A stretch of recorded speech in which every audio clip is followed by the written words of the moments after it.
اسلام اتنا سمپل دین ہے. بچہ پیدا ہوا، دنیا کے اور مذاہب میں کیا ہوتا ہے، بچہ پیدا ہوا تو لوگ کیا کیا کرتے ہیں. اسلام کہتا ہے بیٹا پیدا ہوا تو 7ویں دن عقیقہ کیا جائے. یذبح عنہ یوم السابع، بچے کی پیدائش کے 7ویں دن عقیقہ کیا جائے. اور مسئلہ یاد رکھ لو، عقیقہ سنت یہی ہے کہ 7ویں دن کیا جائے.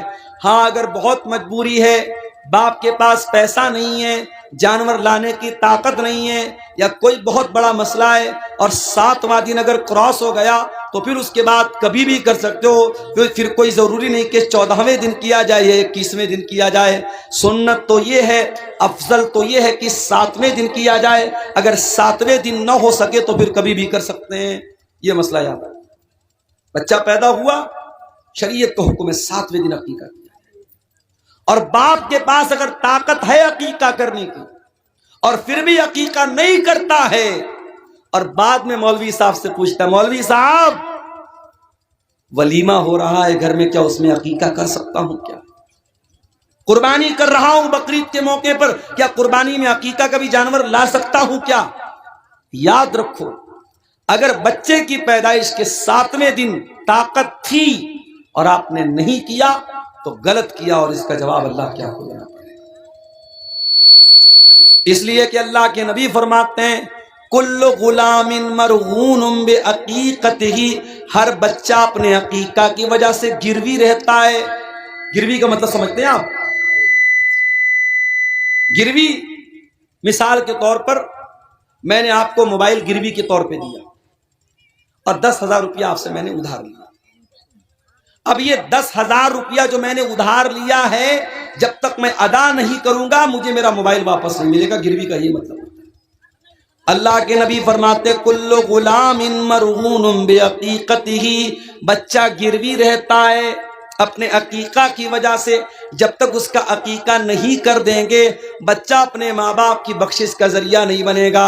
یا یہ کہہ لیجئے کہ بچے کی تربیت کا اور بچے کے باپ ہونے کا جو حق ہے وہ آپ کا حق ادھورا مانا جائے گا، اور اللہ کے آپ کی پکڑ ہوگی کہ آپ کے پاس طاقت تھی، پیسہ تھا، روپیہ تھا، آپ نے بچے کا عقیقہ کیوں نہیں کیا؟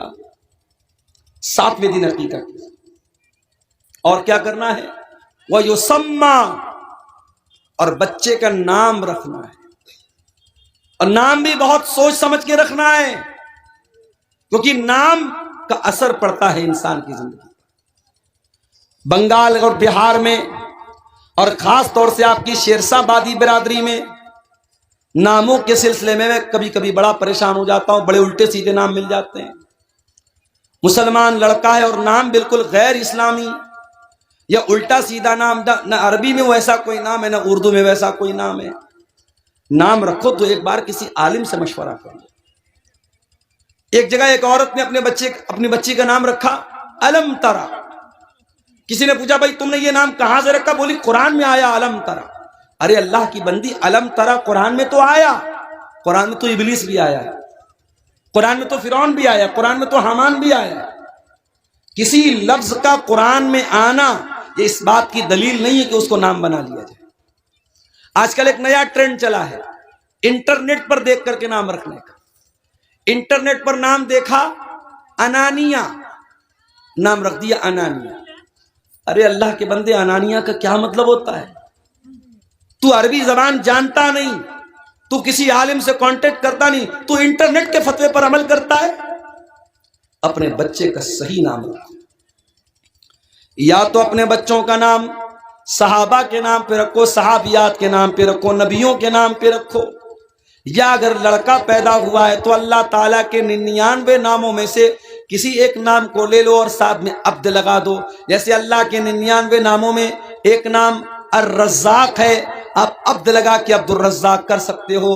اللہ کے 99 ناموں میں الرحمن ہے، آپ عبد لگا کے عبد الرحمن کر لو، عبد الوہاب کر لو، جتنے اللہ تعالیٰ کی جتنے نام ہیں اس میں آپ عبد لگا کر کے بچے کا نام، لڑکے کا نام رکھ سکتے ہیں. یا صحابہ کے نام پہ رکھ دیجیے یا صحابیات کا نام رکھ دیجیے.